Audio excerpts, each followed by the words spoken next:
नमस्कार मित्रों, स्वागत है आप सभी का आपके अपने चैनल हिंदी साहित्य सागर पर। दोस्तों, हम लोग कहानी पढ़ना शुरू किए हैं और आज हम लोग उसके आगे का पढ़ेंगे। तो आइए बिना देर किए हुए हम लोग उसके आगे का पढ़ना शुरू करते हैं। जयशंकर प्रसाद। जयशंकर प्रसाद की प्रथम कहानी सन 1911 ईस्वी में ग्राम शीर्षक से इंदु पत्रिका में प्रकाशित हुई थी। तो यहाँ से प्रश्न पूछा जाता है कि जयशंकर प्रसाद की प्रथम कहानी कौन सी है, तब हमारा सही जवाब हो जाएगा ग्राम। और फिर प्रश्न पूछेगा कि ग्राम जो है किस पत्रिका में प्रकाशित हुई थी, तब हमारा जवाब हो जाएगा इंदु पत्रिका में। ग्राम का समय तो 1911 ईस्वी में। जयशंकर प्रसाद की कहानी संग्रह और चर्चित कहानियां निम्न हैं। कहानी संग्रह है छाया 1912 ईस्वी का है, प्रतिध्वनि 1926, आकाशदीप 1928, आंधी 1931 ईस्वी का है और इंद्रजाल जो है 1936 ईस्वी का है। अब इनके जो है चर्चित कहानियां भी हैं जयशंकर प्रसाद के। तो चर्चित कहानियां में है पत्थर की पुकार, उस पार का योगी, चंदा, देवदासी, ममता, खंडहर की लिपि, घीसू, चूड़ी वाली, बिसाती, सालवती, मधुआ, नूरी, पुरस्कार, गुंडा, छोटा जादूगर। तो ये सभी थे हमारे जयशंकर प्रसाद की कहानी और कहानी संग्रह। छाया प्रसाद की प्रथम कहानी संग्रह होने के साथ ही हिंदी का भी प्रथम कहानी संग्रह है। जयशंकर प्रसाद की अंतिम कहानी सालवती को माना जाता है। प्रथम कहानी अभी हम लोग पढ़े हैं, ग्राम को माना जाता है हिंदी की प्रथम कहानी, जिसका समय है 1911 ईस्वी। और अंतिम कहानी जो है ये सालवती है। वृंदावन लाल वर्मा की प्रमुख कहानी संग्रह निम्न है। पहला है शरणागत। देखिए, शरणागत है तो वृंदावन लाल वर्मा का है। और एक है शरणार्थी। शरणार्थी जो है ये अज्ञेय का मिलता है, शरणार्थी। तो ये छोटा छोटा जो चीजें हैं इसको याद रखिएगा कि कहाँ शरणार्थी पूछ रहा है और कहाँ शरणागत। तो शरणागत वृंदावन लाल वर्मा का है। कलाकार का दंड भी जो है वृंदावन लाल वर्मा का है और दोनों 1950 ईस्वी का है। वृंदावन लाल वर्मा को ऐतिहासिक कहानियों की परंपरा का जनक माना जाता है। तो ऐतिहासिक कहानियों की परंपरा का जनक किसको माना जाता है? तो वृंदावन लाल वर्मा को। राधिका रमण प्रसाद की प्रथम कहानी राधिका रमण प्रसाद सिंह की राधिका रमण प्रसाद की प्रथम कहानी कानों में कंगना 1913 इंदु पत्रिका में प्रकाशित हुई थी। इनके प्रमुख कहानी संग्रह और भी है, देखते हैं। प्रमुख कहानी संग्रह है, ठीक है। कुसुमांजलि, गांधी टोपी जो है 1938 ईस्वी का है। सावनी समा ये भी 1938 ईस्वी का है। राधिका रमण प्रसाद सिंह की एक अन्य महत्वपूर्ण कहानी बिजली भी मिलता है। आचार्य शुक्ल के अनुसार चतुर्सेन शास्त्री 1914 से ही कहानी लिखना आरंभ कर दिए थे। इनकी यानी कि जो है चतुर्सेन शास्त्री की इनकी प्रमुख कहानी संग्रह निम्न है। पहला है रजकण, दूसरा है अक्षत। ये सब किसकी कहानी संग्रह है? तो चतुर्सेन शास्त्री का है। रजकण, अक्षत, बाहर भीतर, दुखवा मैं का सुकहूं मोर सजनी, सोया हुआ शहर, छठवां है धरती और आसमान, सातवां है कहानी खत्म हो गई, आठवां है इंद्रियों का ओझ और 9 है सिंहगढ़ विजय। चतुर्सेन शास्त्री की चर्चित कहानियां निम्न हैं, जिनमें से है ये सब चर्चित कहानियां हैं, कहानी संग्रह नहीं है, ठीक है। कहानी संग्रह अभी हम लोग पढ़ के आए हैं, रजकण, अक्षत, धरती और आसमान, सोया हुआ शहर। और ये है चर्चित कहानियां जिसमें अम्बपालिक है, प्रबुद्ध है, भिक्षुराज, बावर्ची, हल्दी घाटी में और बाण बधू। चतुर्सेन शास्त्री कृत दुखवा में का सुकहूं मोर सजनी कहानी बंगला कथाकार हरिसाधन मुखोपाध्याय की बांग्ला कहानी सेलिसमा बेगम का रूपांतर माना जाता है। तो हरिसाधन मुखोपाध्याय की बांग्ला कहानी सेलिसमा बेगम का रूपांतरण माना जाता है। अब है प्रेमचंद्र युग के अन्य महत्वपूर्ण कहानीकार एवं कहानियां। विश्वंभर नाथ शर्मा का है पहला गल्प मंदिर 1919 ईस्वी। फिर है चित्रशाला, ये भाग 1 है 1924 में। चित्रशाला भाग 2 1929 में। कल्लोल 1933 ईस्वी। प्रेम प्रतिमा और मणिमाला है। तो ये रहा विश्वंभर नाथ शर्मा का कहानी। एक बार पुनः देखिए, गल्प मंदिर, चित्रशाला भाग 1 भाग 2। भाग 1 का प्रकाशन है 1924 और भाग 2 1929। कल्लोल 1933 में। प्रेम प्रतिमा और मणिमाला। ध्यान रखिएगा कि प्रेम प्रतिमा जो है प्रेमचंद का भी मिलता है और विश्वंभर नाथ शर्मा का भी है। राय कृष्णदास का है अनाख्या।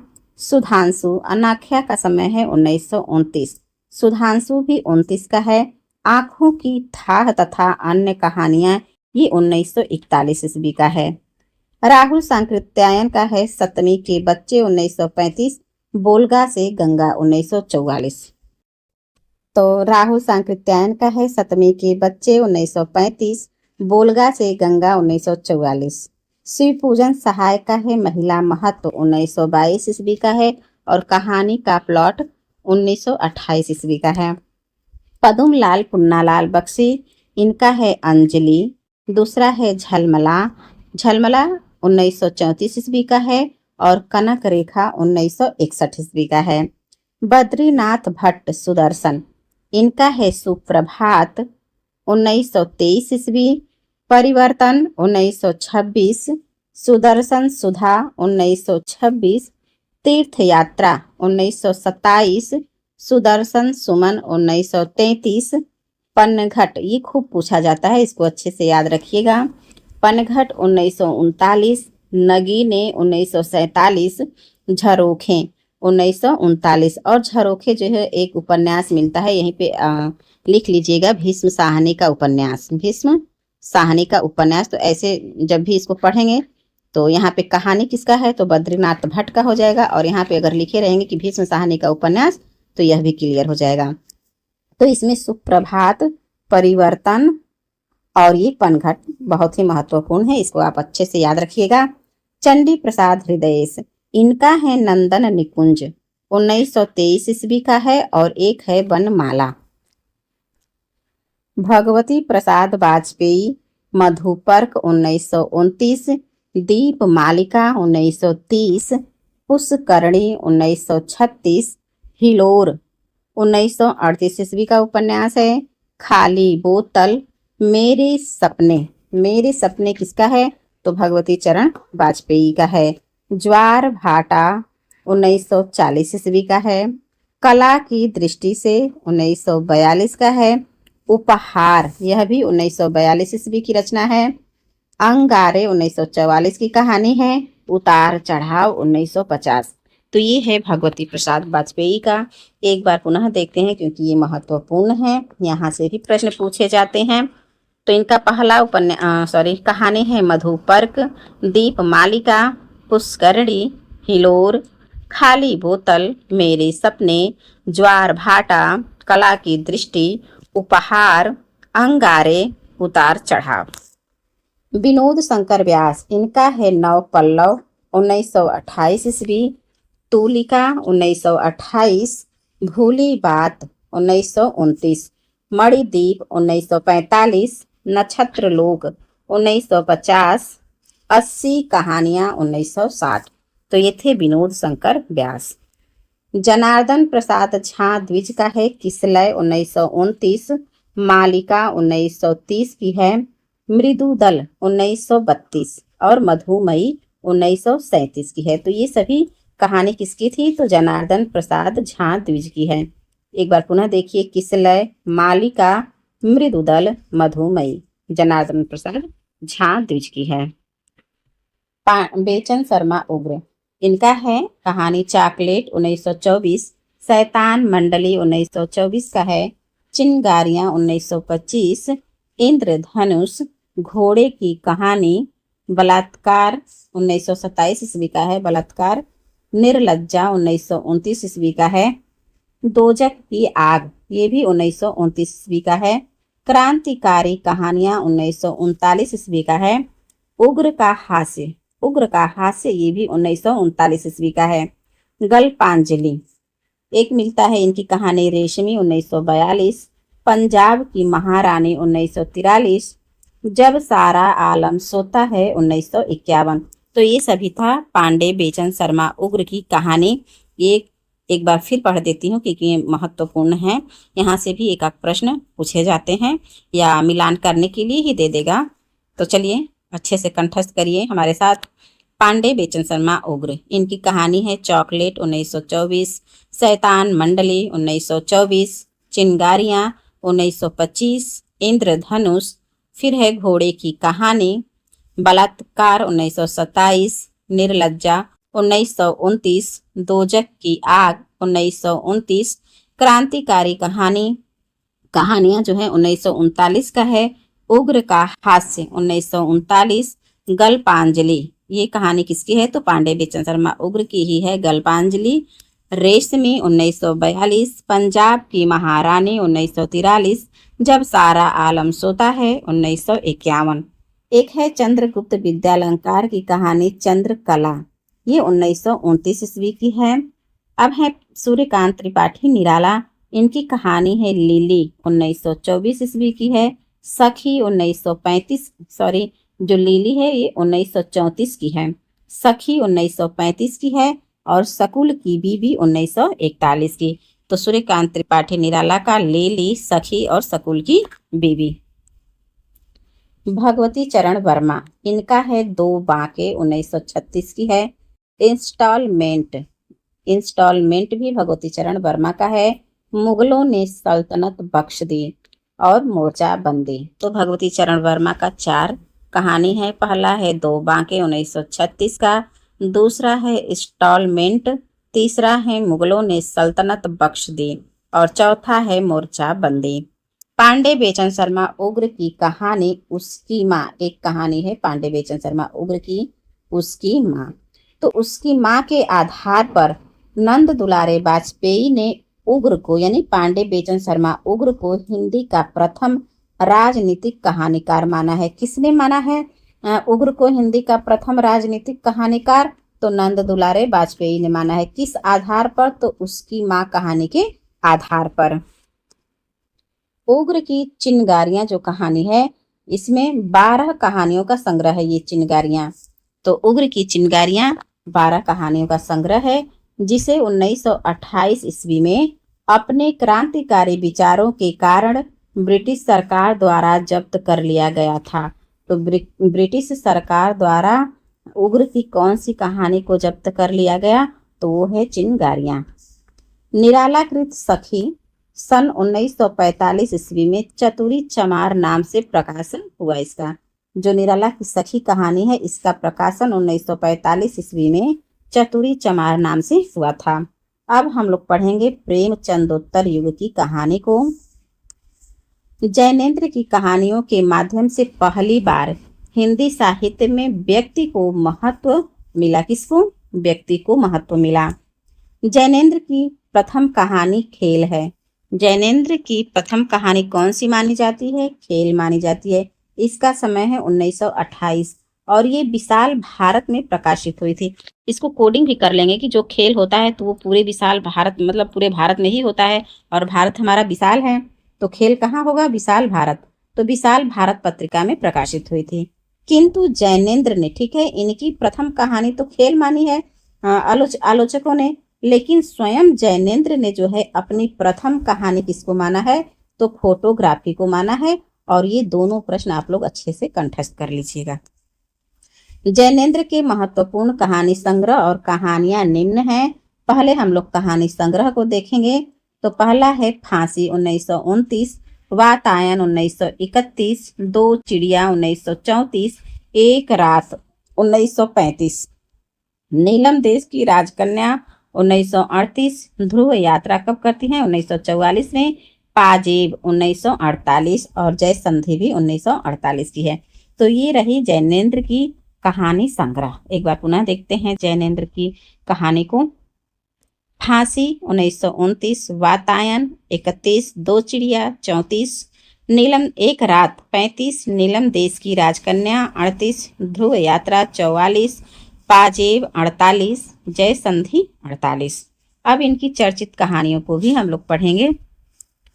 तो चर्चित कहानियां में है स्पर्धा, पत्नी, एक कैदी, गदर के बाद, बाहुबली, तत्सत, लाल सरोवर, मास्टर जी, जाह्नवी, अपना अपना भाग्य।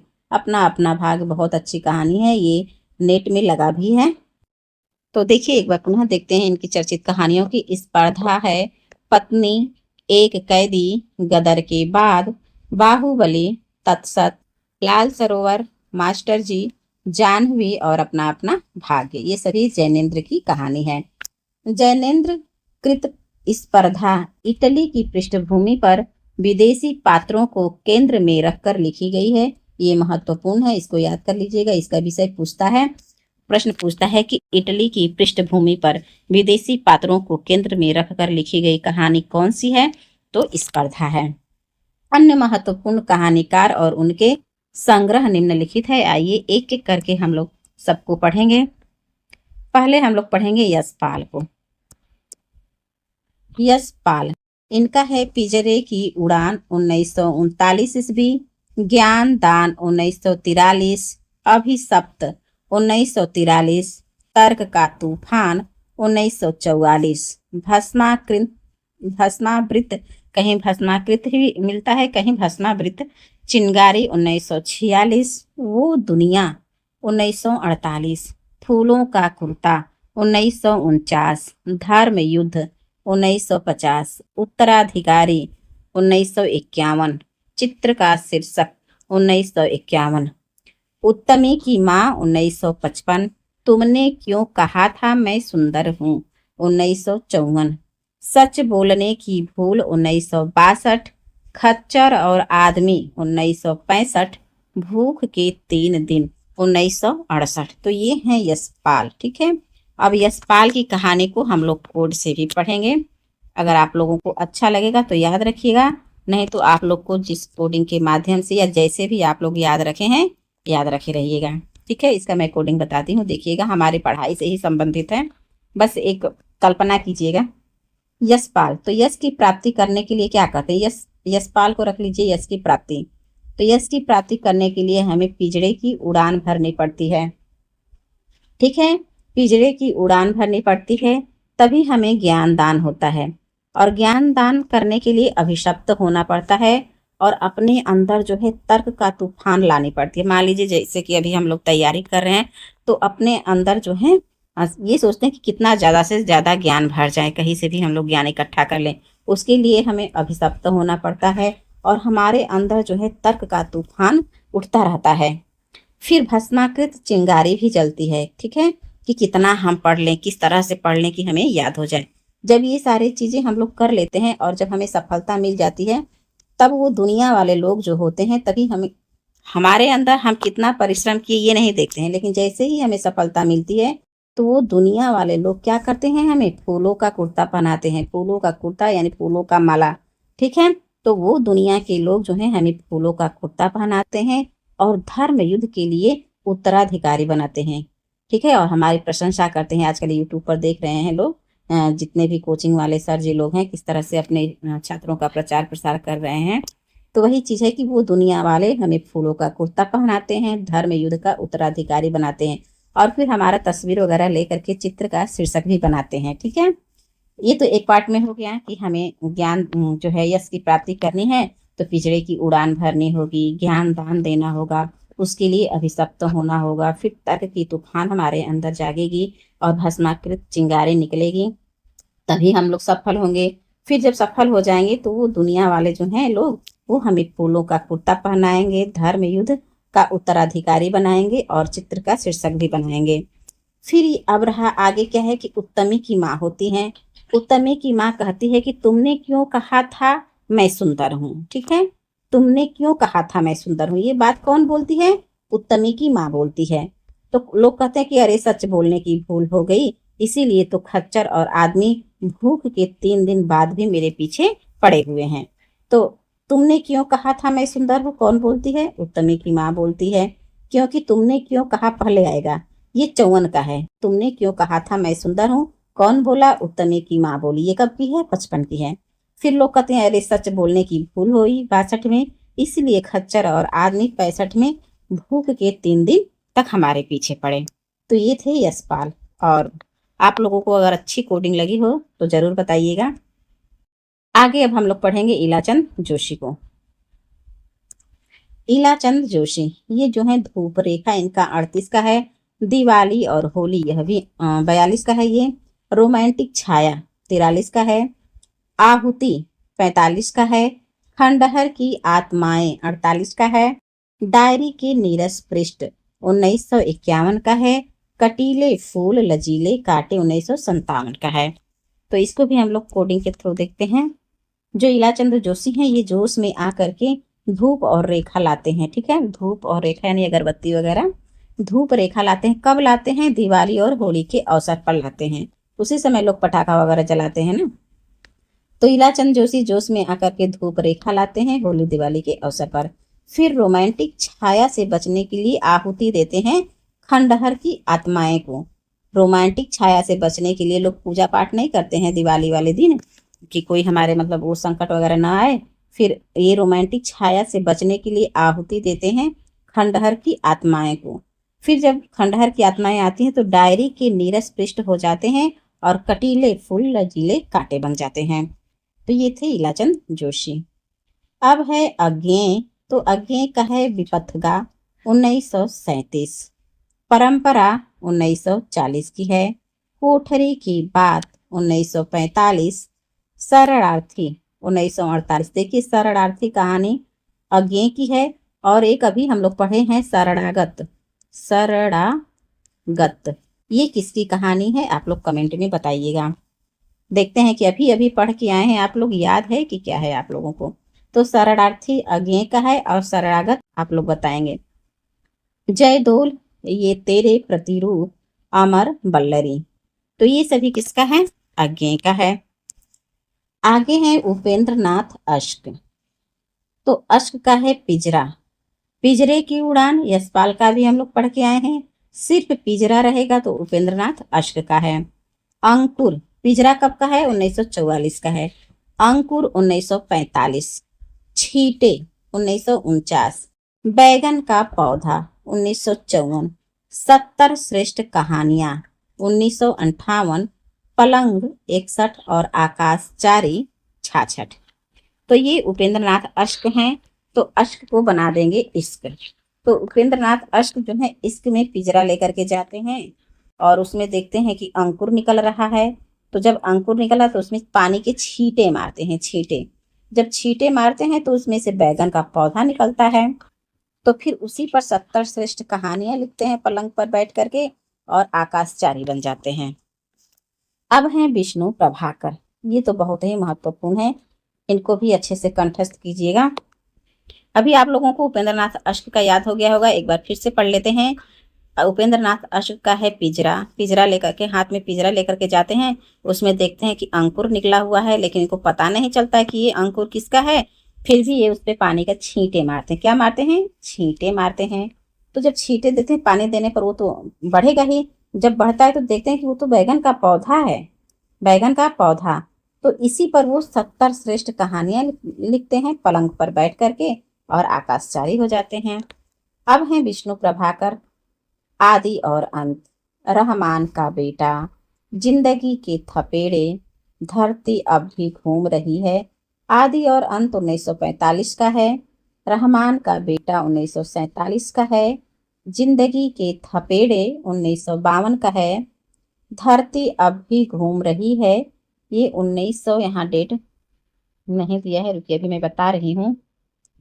ये 1970 की है। आगे बढ़ते हैं। विष्णु प्रभाकर का ही है ये भी। सांचे और कला 1962 का है। फूल टूटने से पहले 1977 का है। मेरा वतन 1980। खिलौने 1981। एक और कुंती 1985 का है। जिंदगी एक रिहर्सल है, रिहर्सल 1986।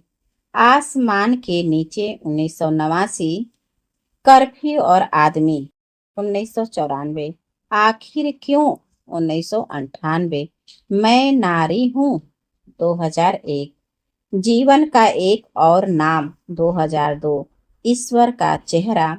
तो ये सभी थे विष्णु प्रभाकर की कहानी। आइए इसको थोड़ा सा कोडिंग से भी हम लोग याद कर लेंगे। अब देखिए, जो विष्णु प्रभाकर है, तो विष्णु जी क्या है? भगवान है भाई, विष्णु भगवान। तो विष्णु जी कहते हैं कि हम ही आदि और अंत हैं। ठीक है, विष्णु भगवान कहते हैं कि हम ही आदि और अंत है। पहले आप लोग वो ओम नमः शिवाय देखते रहे होंगे, दूरदर्शन पर आता था। तो शुरू होने से पहले ही कुछ आता था ऐसा करके, जो उसमें बोलते थे मैं ही आदि और अंत हूँ, मैं ही ये हूँ, जो भी अच्छे से याद नहीं है क्या क्या होता था उस समय, बहुत पहले की बात है। तो वही है, तो यहाँ पे इमेजिन कीजिएगा, ठीक है, कल्पना कीजिएगा कि जो विष्णु भगवान है वो कह रहे हैं कि मैं ही आदि और अंत हूँ, और मैं ही रहमान का बेटा भी हूँ, और जिंदगी के थपेड़े, लोगों को मैं जिंदगी के थपेड़े भी देता हूँ। धरती अब भी घूम रही है। विष्णु जी कह रहे हैं कि हमारी वजह से ये धरती जो घूम रही है अब भी, वो हमारे ही वजह से घूम रही है। तो विष्णु जी कहते हैं कि मैं ही आदि और अंत हूँ, रहमान का बेटा हूँ, जिंदगी के थपेड़े भी मैं ही देता हूँ, धरती अब भी घूम रही है, ये हमारे ही वजह से। अब आगे देखिए क्या बोलते हैं। कहते हैं कि सांचे और कला पर, धरती को यही घुमा रहे हैं, सांचे और कला पर पुल टूटने से पहले। ठीक है, मेरा वतन जो देश है, ये कह रहे हैं कि ये आदि और अंत है ये सब। तो ये जो देश है ये मेरा वतन है, और खिलौने के समान है इनके लिए। फिर एक और कुंती आती है, जिंदगी एक रिहर्सल है। एक और कुंती आती है, वो बोलती हैं कि जिंदगी एक रिहर्सल है। फिर आसमान के नीचे वो बैठ जाती हैं। तभी देखती हैं कि कर्फ्यू लगा हुआ है और आदमी आ रहे हैं। ठीक है, तो ये जिंदगी का एक रिहर्सल करती हैं आसमान के नीचे बैठ करके। कौन? एक और कुंती। फिर कर्फ्यू और आदमी आखिर क्यों, कहती हैं, कर्फ्यू और आदमी से पूछती हैं। एक और कुंती जो है जिंदगी की एक रिहर्सल करती हैं आसमान के नीचे बैठ करके। कर्फ्यू और आदमी से पूछती हैं आखिर क्यों, मैं नारी हूँ इसलिए, आखिर क्यों हमें ही जिंदगी का रिहर्सल करना पड़ रहा है, आखिर क्यों, मैं नारी हूँ, जीवन का एक और नाम है। फिर बताती हैं कि जीवन का एक और नाम है ईश्वर का चेहरा। तो ये सब था विष्णु प्रभाकर की कहानी। अमृतलाल नागर का है एक दिल हजार अफसाने, 1986 का है। एक ही कहानी मिलता है अमृतलाल नागर का, एक दिल हजार अफसाने। अब हैं द्विजेंद्र नाथ मिश्र निर्गुण, इनका है टीला और कच्चा धागा। इनकी दो कहानी है। द्विजेंद्र नाथ मिश्र निर्गुण, इनका टीला है और कच्चा धागा है। अमृत राय का है जीवन के पहलू, तिरंगे कफन और इतिहास। जीवन के पहलू 1947 का है, तिरंगे कफन 1948 का है। देखिए, ये अमृत राय जो है वही अमृत राय हैं जो प्रेमचंद्र के पुत्र हैं। तो प्रेमचंद्र ने लिखा था कफन, ठीक है, कफन किसने लिखा? प्रेमचंद्र ने। और इनके बेटे इनसे 2 कदम आगे निकले, इन्होंने लिख दिया तिरंगे कफन। तिरंगे कफन किसका है? अमृत राय का है। कफन किसका है? प्रेमचंद का है। और एक है इतिहास, और ये इतिहास नाम से एक जो है हृदयेश का भी कहानी मिलता है। तो यहाँ पे लिख लीजिएगा पेन से हृदयेश, क्योंकि जब भी अमृत राय को पढ़ेंगे, इनका इतिहास पढ़ेंगे, तो यहाँ पे याद हो जाएगा कि ये हृदयेश का भी है। और जब हृदयेश का पढ़ेंगे तो वहाँ पे अमृत राय को भी लिख लीजिएगा। तो दोनों लोग का ऐसे याद रहेगा कि इतिहास नाम से हृदयेश और अमृत राय दोनों की है।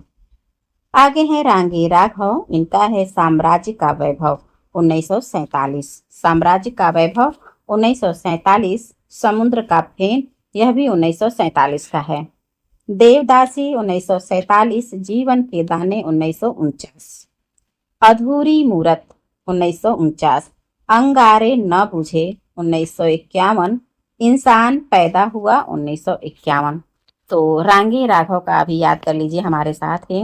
आंखें बंद करिए और मैं पढ़ रही हूँ। रांगे राघव का है साम्राज्य का वैभव, 1947 का। दूसरा है समुद्र का फेन, 1947। तीसरा है देवदासी, यह भी 1947 का है। जीवन के दाने 1949। अधूरी मूरत 1949। अंगारे न बुझे 1951, इंसान पैदा हुआ 1951। इला चंद जोशी को हिंदी में मनोवैज्ञानिक कहानी लेखन परंपरा का प्रवर्तक माना जाता है। देखिए, जो इला चंद जोशी हैं इनको हिंदी में मनोवैज्ञानिक कहानी लेखन परंपरा का प्रवर्तक माना जाता है। तो इस चीज को भी अच्छे से याद रखिएगा। और इस वीडियो में हम लोग बस यहीं तक पढ़ेंगे, नहीं तो बहुत लंबा हो जाएगा। और अगले वीडियो में हम लोग समकालीन कहानी को पढ़ेंगे। ठीक है, समकालीन कहानी नई कहानी से अब तक का। तब तक के लिए जितना हम लोग पढ़ चुके हैं उसको कंठस्थ कर लीजिएगा अच्छे से और खूब मन लगा के पढ़िए। ठीक है, मिलते हैं अगले वीडियो में। तब तक के लिए आप लोगों का बहुत बहुत शुक्रिया, धन्यवाद।